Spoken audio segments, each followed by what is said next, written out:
All right, so I'm going to get started. I think we have a decent amount of participants.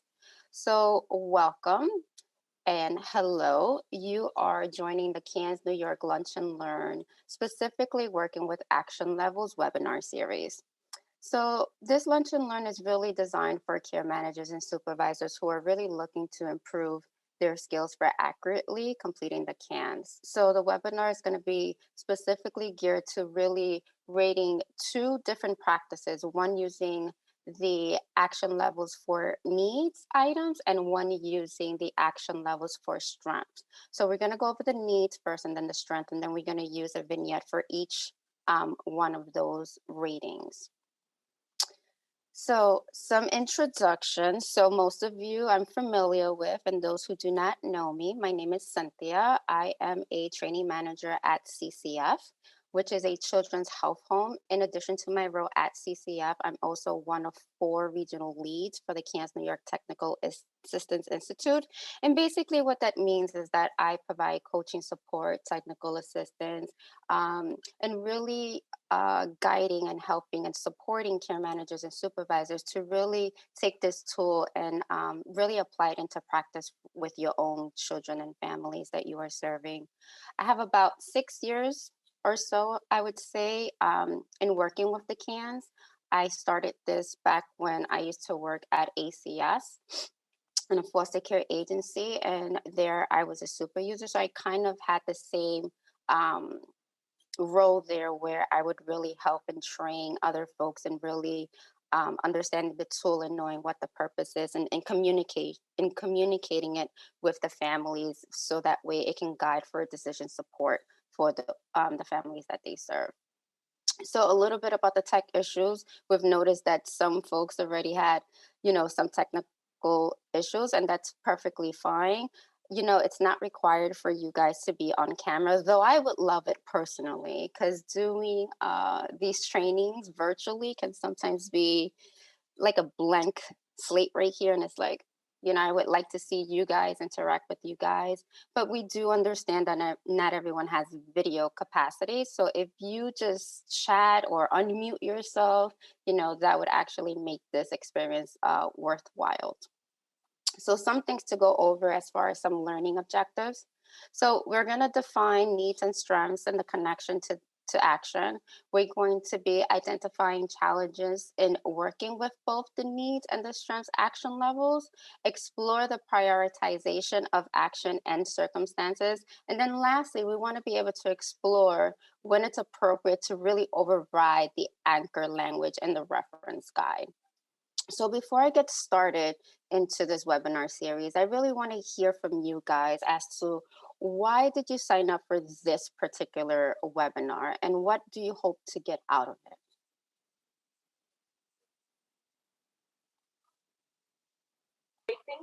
So I'll start. Thank you.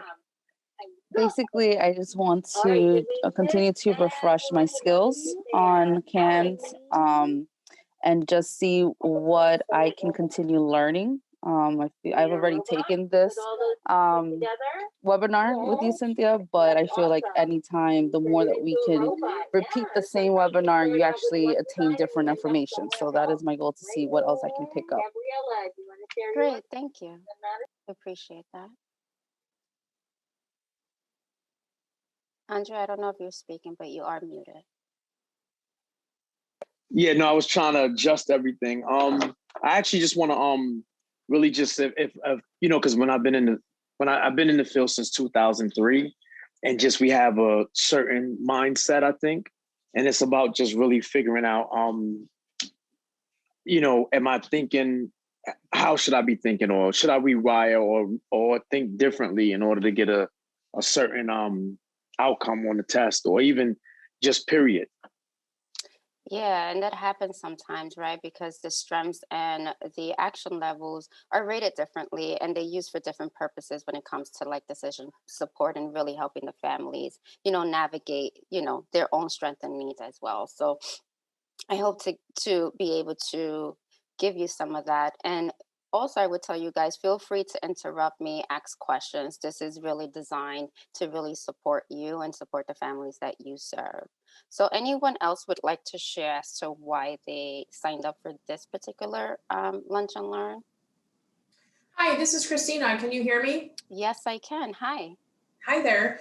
So I signed up to refresh my own skills, and I think as a supervisor, anything that I can do to help my staff, I feel like we've made a lot of really great adjustments with the pandemic, but sometimes assessing things from afar over the phone, via telehealth is not exactly the same as in person. And I'm finding that I just need to follow up with staff to ask some questions or help them to kind of narrow things down in their own mind. So anything I can get better at can help them get better too.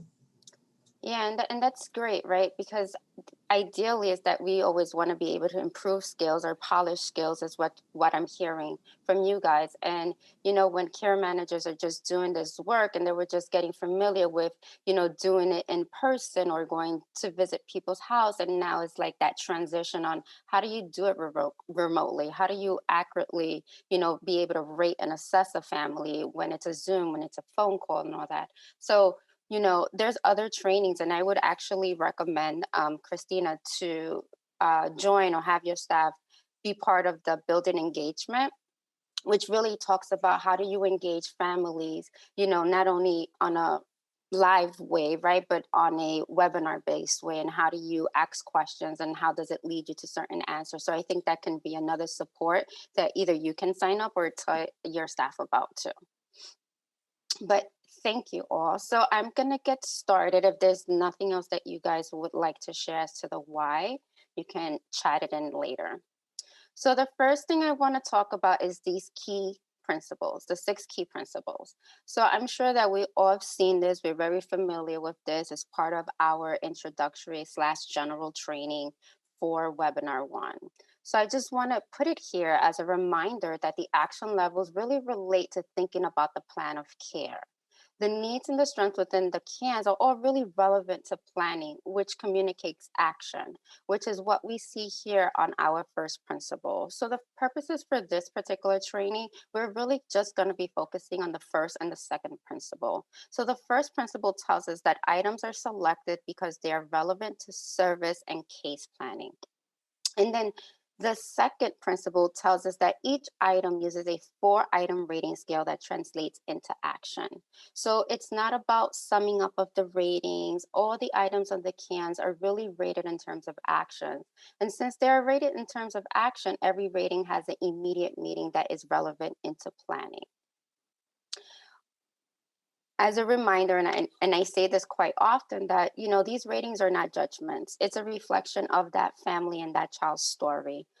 It's a description that gets translated into action, so that way we can allocate the appropriate resources and or interventions that that family may need depending on their level of need and strength, right? We can't forget about the strengths. We also want to be able to build and support strengths as well. It's not always about the needs, but really focusing on how can those strengths really support the needs, and the action levels really allow us to develop a shared understanding of what really needs to be addressed and what strengths to build and develop. So I'm going to get started with the action levels for rating a need. So the way we define a need is that it is a characteristic of an individual in their environment where outside help can be beneficial.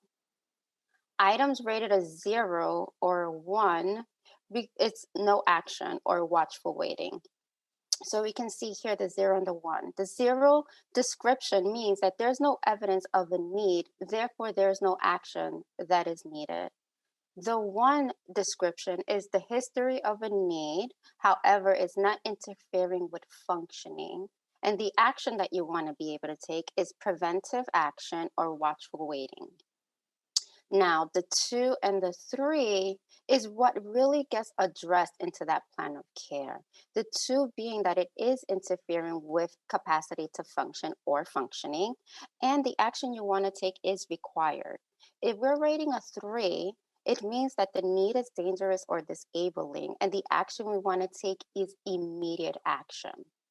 So I want you to start thinking about these action levels and really think about the use and the caregiver's functioning and our decision to really act about impairments in functioning. So as care managers, supervisors, you should ask yourself, does this need interfere with functioning?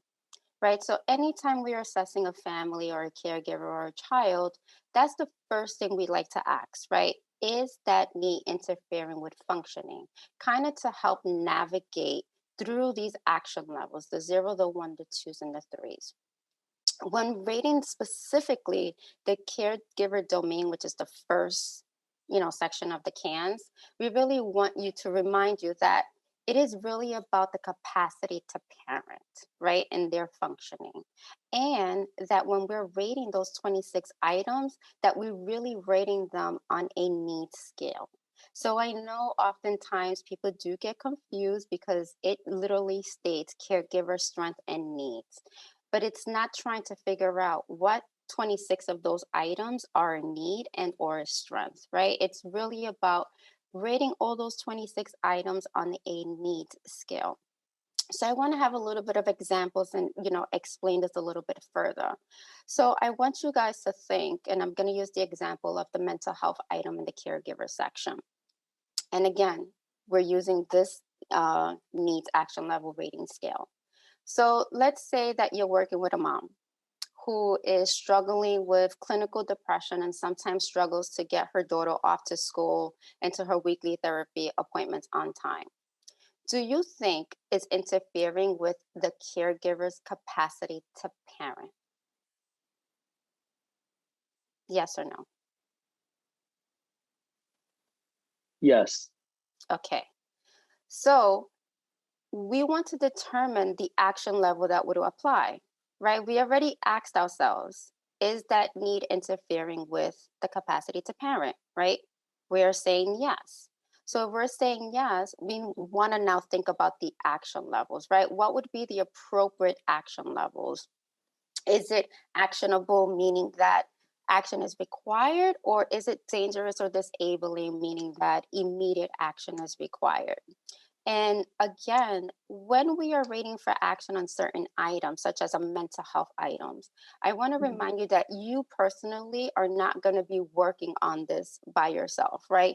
You would have to refer this caregiver to someone else, right? But then you would have to collaborate with that specific person in order to get the information that you need to really be able to rate this. Mm-hmm. So now I want to change the story a little bit. So we're going to use that same scenario, but now let's say that the mom explains, I saw you, but so now let's say that the mom explains that she's been diagnosed with clinical depression, but because of the work she does with her therapist, it does not impact her caregiving. Her daughter is always on time for school and even early for her appointments with her therapist. So if there's isn't any evidence of a need interfering with functioning, we would rate it as such. So go ahead, Andre. Mm-hmm. What were you going to say? No, I just was going to ask in that initial example, because I was torn between 2 or 3. What would you have put as? I'll throw it back at you. Why are you torn and what separates your 2 and 3? And feel free, guys, to jump in and have conversations because this is what it's about. I think the initial is disabling, but I don't know if it's really interfering with. Oh yeah, so I guess it's 3 then. How about you guys? How do you feel about it? Hey, Max.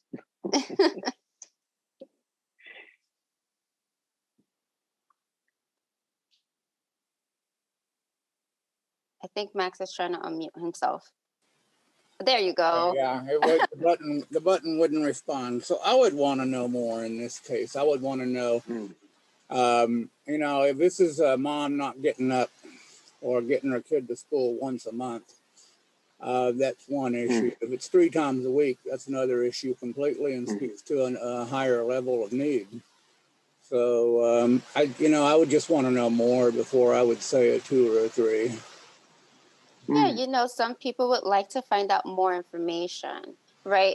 the thing about this particular thing is that we do have evidence, right? We just don't know how often is these weekly appointments being missed. We don't know how often she's late. We don't know what her struggles are, right? Because there's sometimes. So this kind of puts in the direction we want to ask more questions, but we're definitely going to be taking some action, right?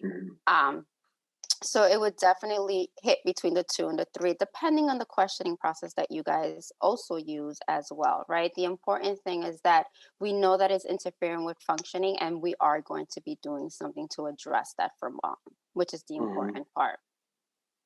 So now let's say we have some information that there is a need, but it does not interfere with functioning. What would be the appropriate rating? So we have some evidence that there is a need, but it does not interfere with her functioning. I would say 1. A 1. And a 1 is super important, right? That would be the appropriate rating, simply because it is a great way to continue building consensus. It's a great way to keep checking in with mom. It's a great way to really keep an eye on it, because the last thing we wanted to do is regress or progress or get into that 2 and the 3 where action is really needed. So it's a way to kind of evaluate whether action is needed, right? And then finally, if the caregiver describes as having no mental health issues, then we're rated as a what? 0. Absolutely. So if there's no evidence of a need and the caregiver is literally telling us she has no mental health issues, then we rate it as such, right? So we're going to kind of practice this using the sleep item in the child's needs and functioning. So I'm going to go off the functioning and then the action levels. And I want us to have a conversation. And it's going to be the same story, but it's going to be increasing in her functioning, which is going to be changing her action levels. So Cheyenne is 14 years old with good sleep routine. She gets a full 8 hours of sleep. Evidence of a need? No. No evidence, right? No evidence of sleep interfering with functioning. We will rate that of 0. No action is needed.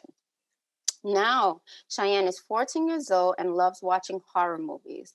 After watching them, she will get up in the middle of the night, which is causing some problems with her sleep routine. Cheyenne and her mom do not have any concerns, right? We want to be able to watch this. And I want to ask you guys, and I know it says it here, but why do we want to apply a 1? Because it's I'm sorry. Go ahead. Oh, okay. I don't want to. It's open to anyone. It's open to anyone. The chat is open. Unmute is open. Don't worry. Because it's something to be watched, only because she's saying that it causes some problems. But it's only after she watches. If it's like an ongoing issue, then it would be something more monitored. Because it's only after she watches a horror movie, that is the cause. Right. This is a perfect example where you want to decide to keep an eye on it to make sure she's not having these sleeping disruptions, right? So now let's take it a little bit further. And now Cheyenne is still 14. She's never going to change her age, and has been known to fall asleep in class frequently because of her problems with getting a full night's sleep. How did that story shift now? Now what's happening? Now it's currently interfering with another aspect of her life, which is education. Yeah. And along with that, she could be missing on further things such as possibly socialization or even just energy in general. So now not only just the sleep is being affected, but other aspects of life are also being affected. Absolutely. Do you guys agree? Do you guys see things different? Thank you, Erica. Yeah, I was going to say just the functioning is affected. Yeah, right. We would want to do something, right? We want to take some action. As you know, Erica was saying, it's spilling over. Now, not only is it affecting her sleep, and clearly there's action that needs to be taken, but it's spilled over to her schoolwork, and it may spill over to her social interactions, right? As Erica was mentioning. So now it's definitely becoming something that's actionable because it's interfering in other parts, right? So we want to be able to address this. Now, she's still 14 years old. regularly not getting enough sleep. She is chronically sleeping during class. As a result, she is behind academically and at risk of failing multiple classes. What's happening now? Why is this now a 3? Because it's, oh God, I'll let Max. Go ahead. Because now it's actually interfering with, it's disabling now. Max?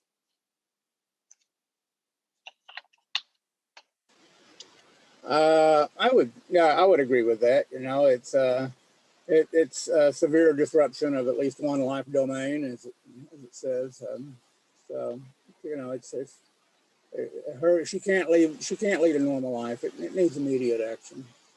Yeah, absolutely, right? When we're thinking about this, now it's really affecting all her schoolwork, right? She is behind on these classes, several classes, and we want to do something immediately, which is what the 3 is about, right? The 3 communicates you're going to do something immediate.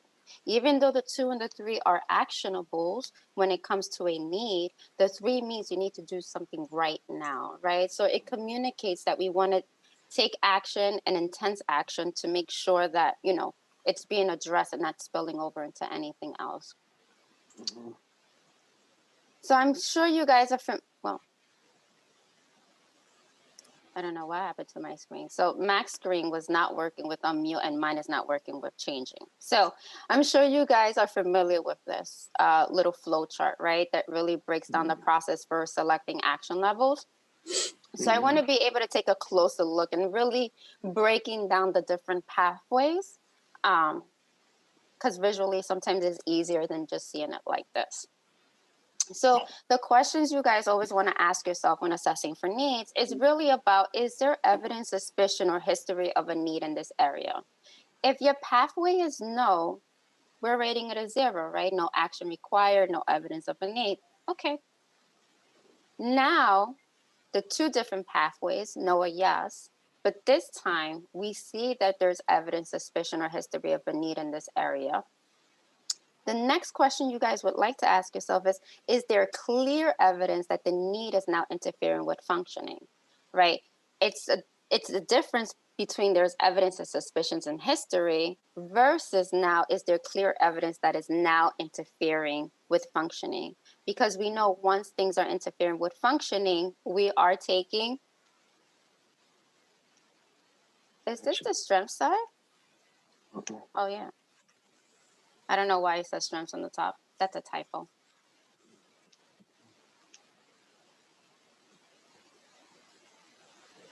So if there isn't any clear evidence that is interfering with functioning, right? You're not sure, then we want to be able to rate that a 1, right? We want to watch it. We want to keep an eye on it. Maybe we don't have a lot of information on it. So we want to be able to prevent it.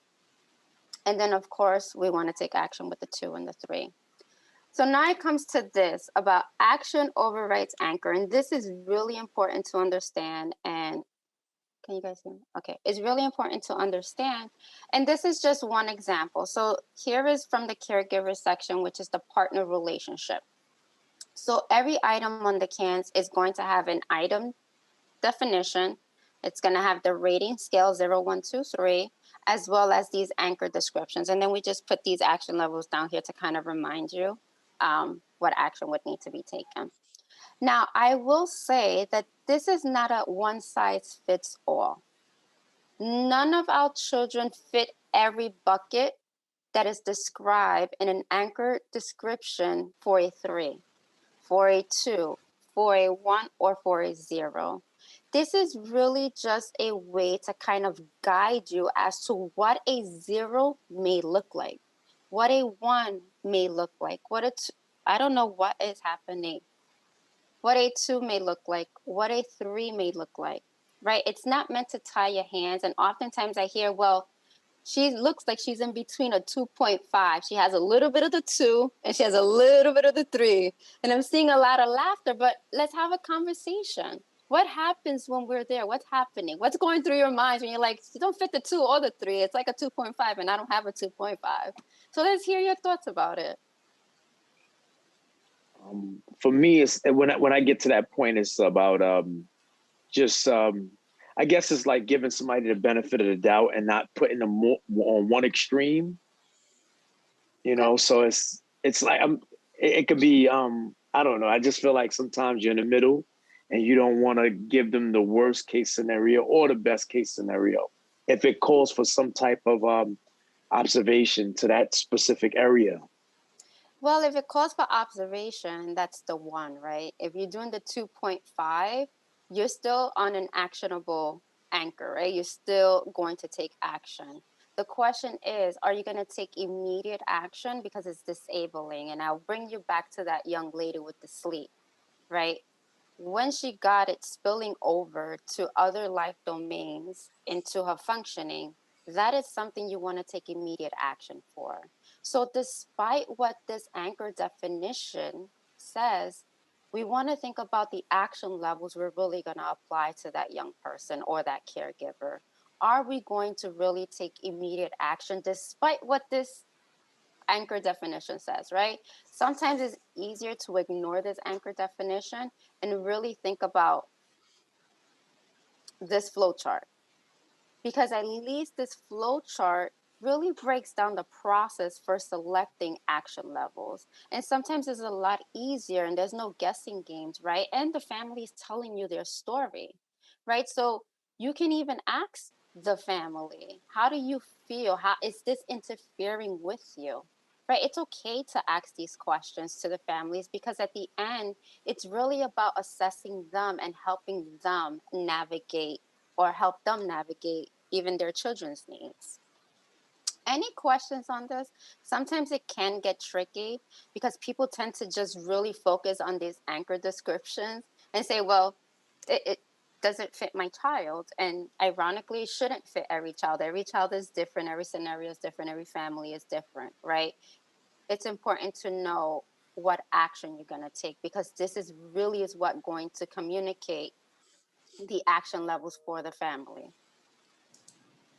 I think something else too that I have noticed when there is a, like, I'm not sure if I want it to be a 1 or a 2 or a 2 or a 3, is sometimes we want to think the best of the caregiver or the child and give them credit for what they're doing.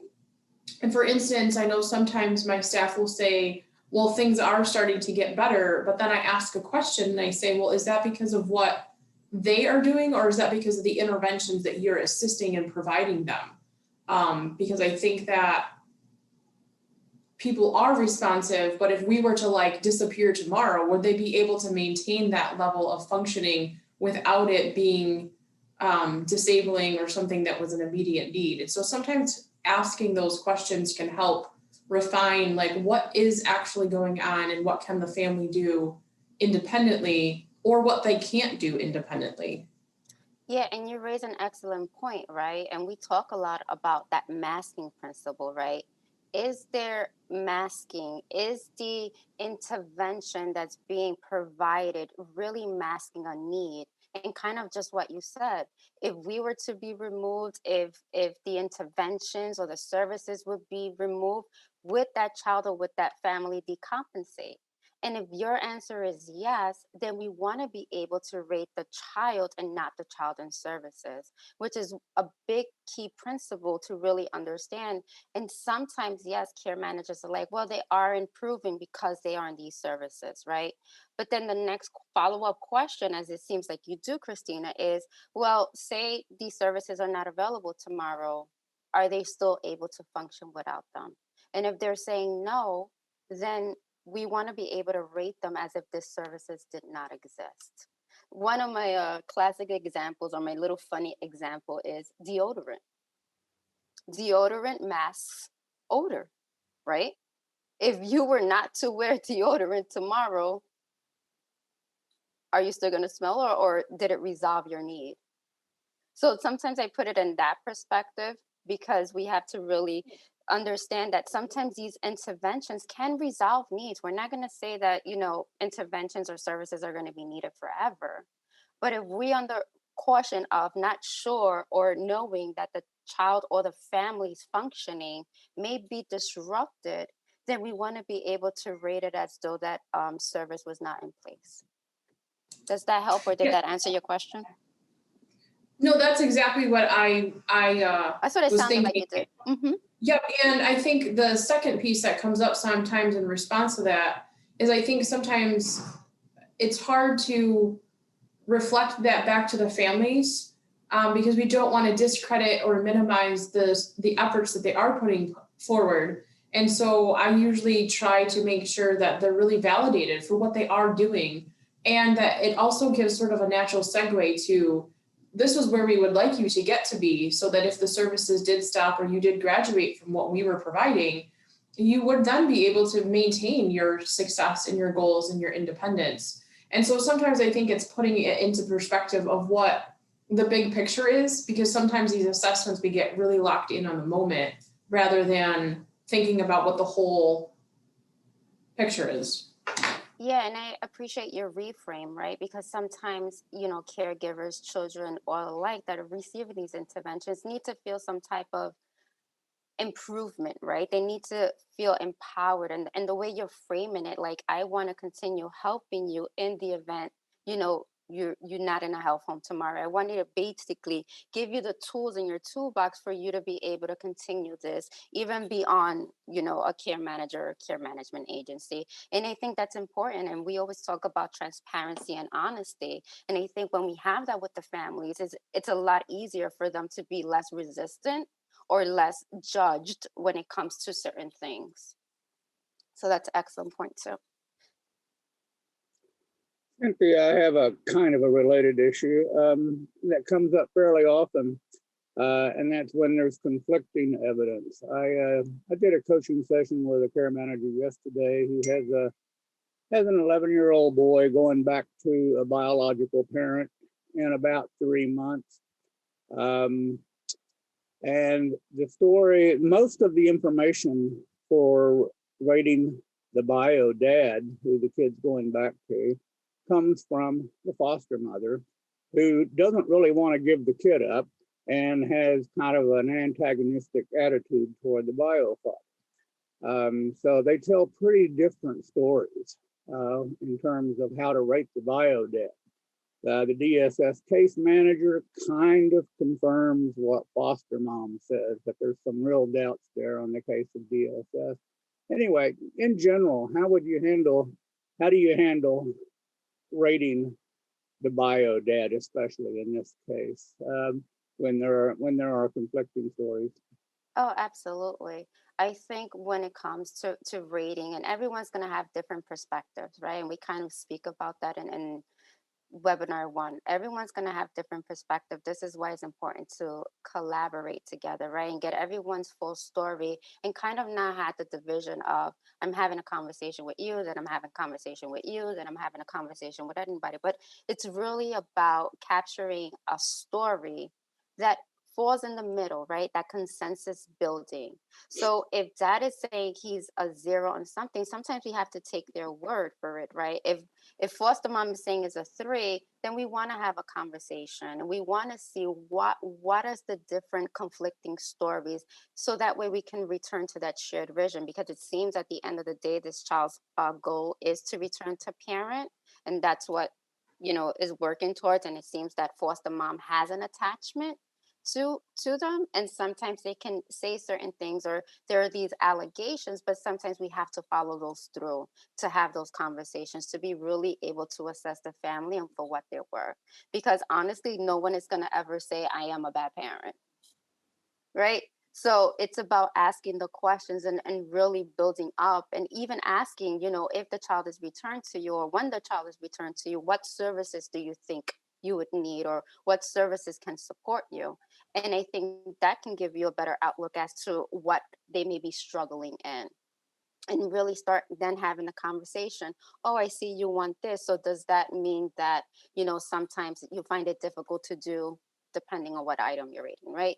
So it's really about that questioning process and having those open-ended questions and making sure that, you're working as a team and they don't see you as an outsider, but more so as a person to really support that process of transformation. Thank you. You're welcome. Any other questions before I move on to rating the strengths? So kind of like the needs, we're going to talk about really what a strength is, right? So a strength is a characteristic of an individual in their environment that really describes a situation that promotes meaning and well-being in that particular person's life. Items that are rated the zeros and the ones are really used in the plan of care to support the goals of that family and the child. So when we look at the 0 rating and we look at the description, we can see that it's a centerpiece strength, right? And the action means that we're going to use it as a centerpiece in the plan of care as a strength-based plan. When we're rating it a 1, we still see that the strength is there, it's present, and it's useful, and it can definitely be included in that plan of care. The items that are rated the 2 and the 3 should be considered for strength building. So the 2 is all about that strength is identified. And the action is that it requires strength building in order to be used in the plan. And the 3 means no strength identified, or you're not sure if the strength exists. Again, just like needs, they have no value judgments, right? So we want to have efforts to really be able to either identify the strength to be able to strength build. And the classic example is that not every strength needs to be built upon. You don't need to build every strength, but it's important to really focus on strength because the presence of strength really predicts better outcomes and sustainability of well-being. So when we're rating this particular domain, which is the only domain in the CANS that you're going to use this rating scale for, we really want to be able to consider what strengths can really be useful in the work that you do with your children and families, right? That's where we want to come about. And we don't have conversations about strengths. We have conversations about needs. What can I do to support you? What's happening, right? We don't really take the time to really explore strengths, which are crucial. And strengths are separate, but they're not the opposite of needs. So when we really rate in this section, it is critical to really keep our assessment of strengths separate from our consideration of needs, right? So again, they're separate, but they're not opposite. They can be useful with the work with the family. They can support, other areas of need that may happen. Strengths are really typically can be useful in one of 2 ways.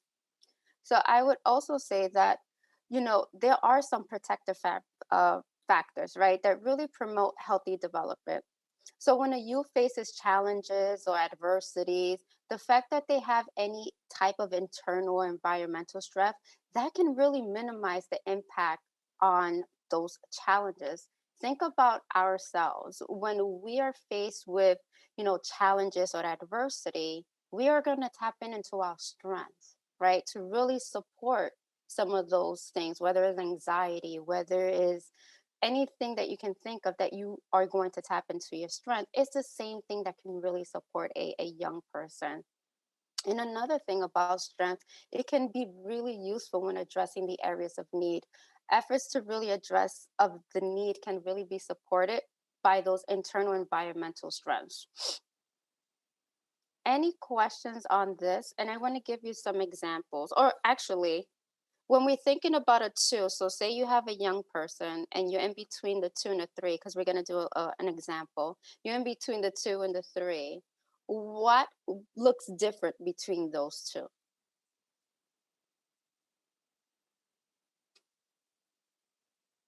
Because I want you to think about the zeros and the ones as really be able to communicate that it's part of your plan of care. It's part of strength-based plannings, right? It's communicating that at any moment in time that youth can really access those strengths during their day-to-day life, and they will be using them to help them. So in thinking about the 2 and the 3, what do you think that would look like? Or maybe I just go to an example, because I'm seeing my clock dwindling, unfortunately. So let's look at an example. So for this particular example, we're going to look at the talents and interests from the child strengths core domain. So just like the needs, I'm going to look at the functioning and I'm going to ask you the questions about the action. So here we have Jewel. Jewel enjoys watching singing competitions, themed reality TV shows in her spare time, like The Voice and America's Got Talent. Do we see that as a strength? I know we see here there's no evidence of a talent interest. We will rate this item a 3, but let's talk this out. So you says or enjoys watching singing competitions, right? What's happening there? So we see that there's an interest in it, like she likes to do something, but we don't know more information to know why she watches these shows. Is it because she likes to sing herself? She's interested in that, or is it just merely it's a show that she just likes to watch? Absolutely. This is when we start now asking questions, right? So let's take it a little bit further. So now she shared that she wants to explore singing lessons. She has not made any attempts to follow up on this particular interest.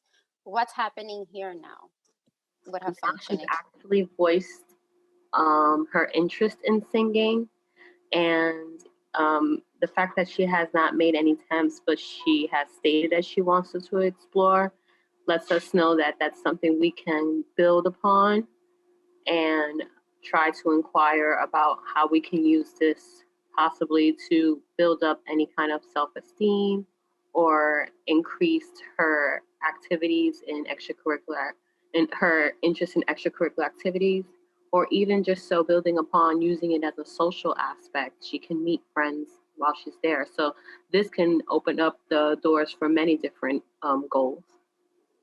Wow, Erica, you took that way beyond. You were thinking about other items. You were thinking about recreation, or you were thinking about peer interactions, and that's great, right? This is what we want you guys to start thinking about. How can we build this up, right? And then see it trickle to maybe it will improve this, maybe it'll start with this, right? Maybe it'll address some of those needs simply by building this up, right? So the fact that she shared that she wants to explore singing lessons is already showing that there is a potential strength there, right? So now we want to be able to develop that strength, right? So now let's look at now a little bit further with Jewel. So now she's enrolled in virtual singing lessons. Additionally, she likes to practice on singing on her own. She says she enjoys singing because it lifts her spirits. Now what's happening? How is this useful for her?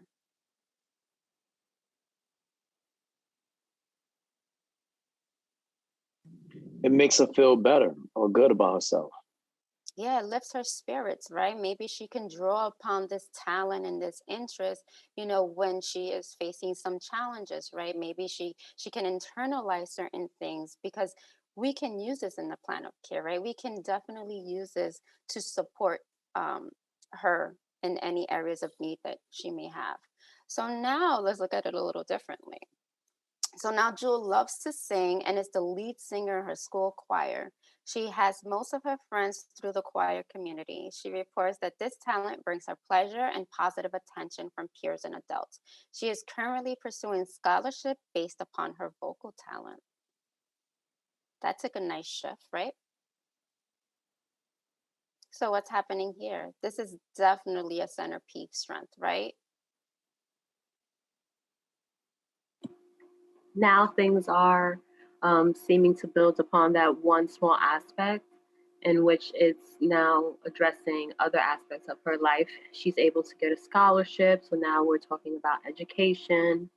She reports of the talent bringing her pleasure, so now we're talking about self-esteem and just something that we originally only considered as just a talent or an interest has now built upon other aspects of her life and even help improve those aspects. Absolutely. So now the singing talent that she has can be used in multiple ways, right? It trickles onto other things that are going to be positive, right? So we want to rate this a 0 because clearly this is a centerpiece strength and can definitely be used into that plan of care, right? And you think about the optimism item in the cans too, right? Well, she wants to be a singer. She's getting scholarship. It brings her pleasure, lifts her spirits, all these positive things, and it simply started by her liking or watching singing competitions to being interested to now really embodying this particular talent and interest. So is this helpful? I Yes. see nods. Thank you. Thumbs up. Nods, thumbs up. Yes, I love it all.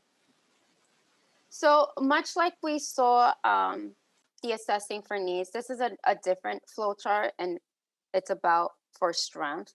So let's see if this one has the right title on the top, which should. So the first question when it comes to this specific core domain, right, when it comes to the strength, is there evidence of a strength in this area? 3 different pathways, right? No, potential strength, and yes. So if we're going to the no, we are going to be rating this item a 3 for determine if this item should be built as part of a strength-based plan of care.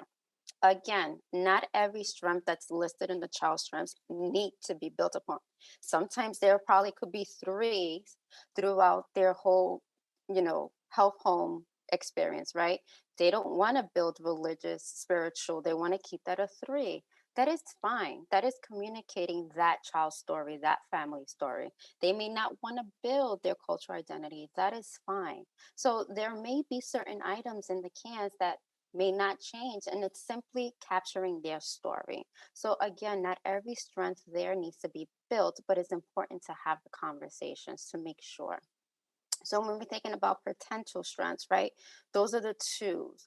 Just like with her singing competition, she expressed an interest. So if she expresses interest, what services can we now support that talent and interest, right? What can we do? And I purposely put virtual singing lessons, right? Because now things are a little different, It's not like in 2019. So we have to start being a little bit creative to really support these young people with their strengths, which sometimes can definitely be a challenge.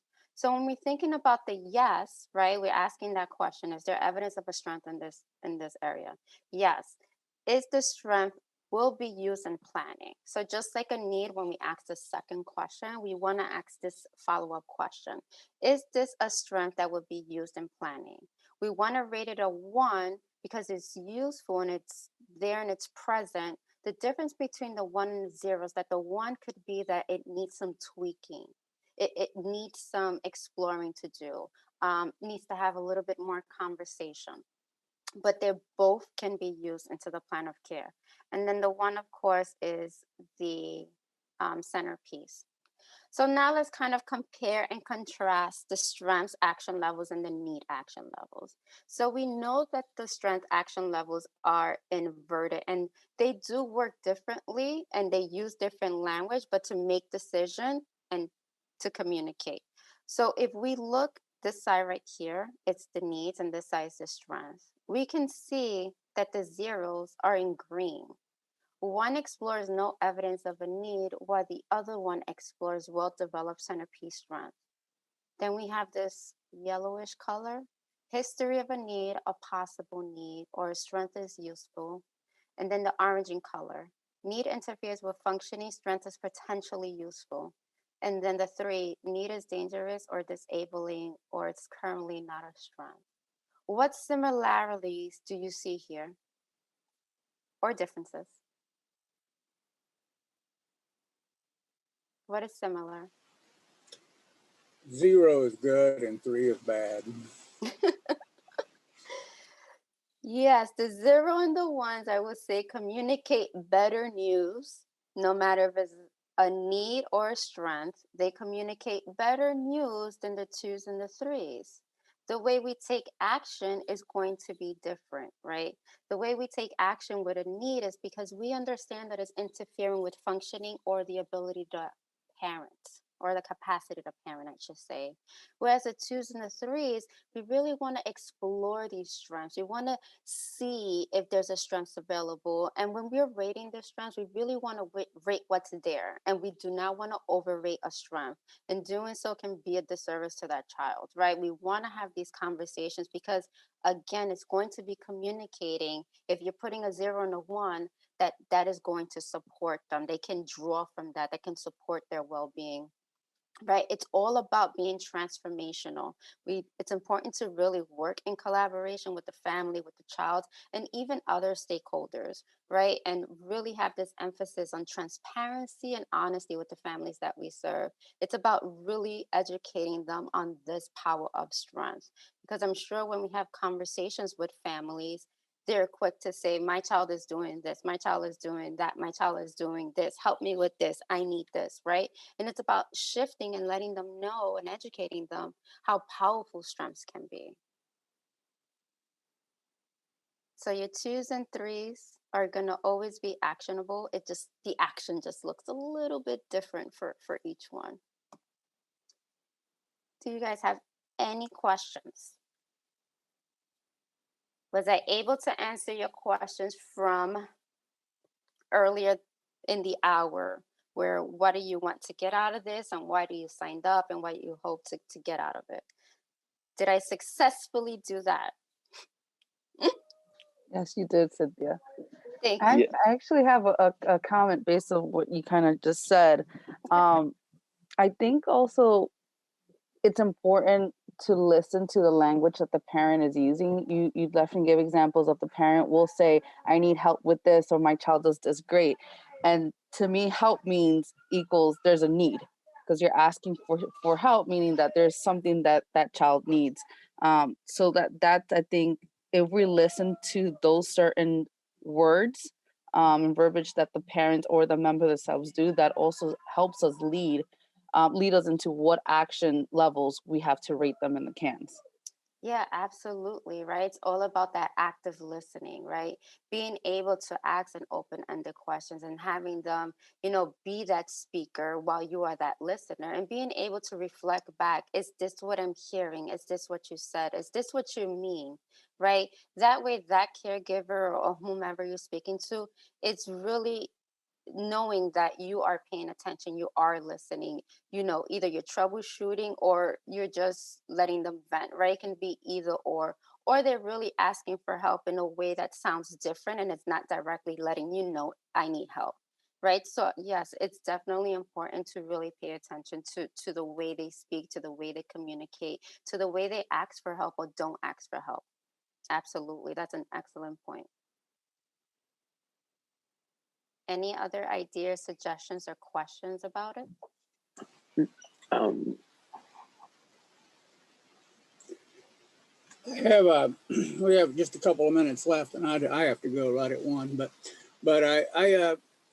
you mentioned earlier in the show that you were going to talk about when it was appropriate to override the anchor language, and one of the specific areas that I run across fairly often is in substance use.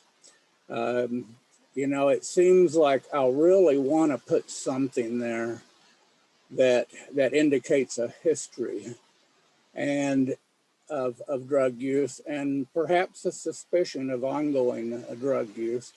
And the anchor language is just not very conducive to using one for that suspicion or history.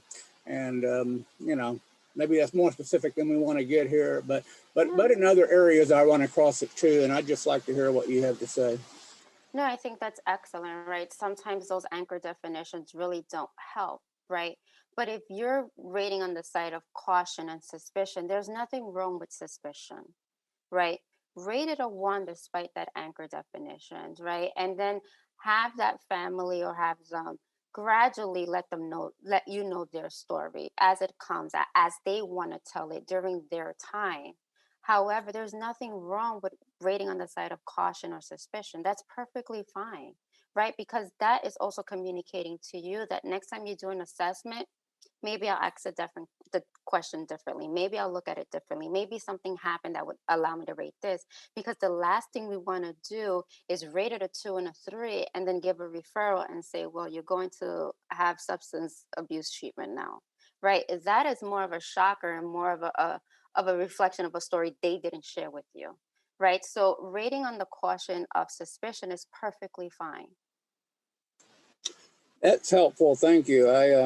Because I deal with care managers who want to take a very concrete view of the manual, and it's helpful to be able to say, the CANS Institute leader. Oh, thanks. Tell me this. But no.